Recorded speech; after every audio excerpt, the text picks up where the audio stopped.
انا حلمي مرداسي، نحب نوصل ميساج وزير الثقافة ووزارة الثقافة. انا توا في اعتصام مفتوح، الاعتصام هذا مازال متواصل ومازال يمشي ويتصاعد. ميساجي هو راني نخدم في مؤسسة اسمها وزارة الثقافة. انا واحد من الناس ما نحبش شكون يجي من تالي ويقول امالي، واللي يجي امس في الايام يخدم قبله وتتحسن وضعيته خير مني. انا نخدم اليوم في المركب الثقافي في عمر السعيدي بجندوب، نخدم كونترا نتاع منشط اطفال بالحصه، عندي اكثر من 8 سنوات، ما فيهم عامين خدمت عامل متطوع في الاداره هذه اللي هي المركب الثقافي عمر السعيدي.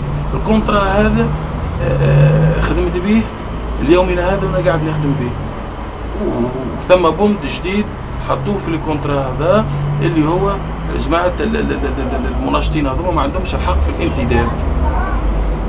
نحب نوصل ميساجي لسيد بوزي مرة أخرى، راني مش نخدم مناشط، راني نخدم عامل. الكونترا هذا حطوه جوست بركة زينة اللي أنا راني نخدم كمناشط، لكن مش مناشط، أنا نخدم عامل.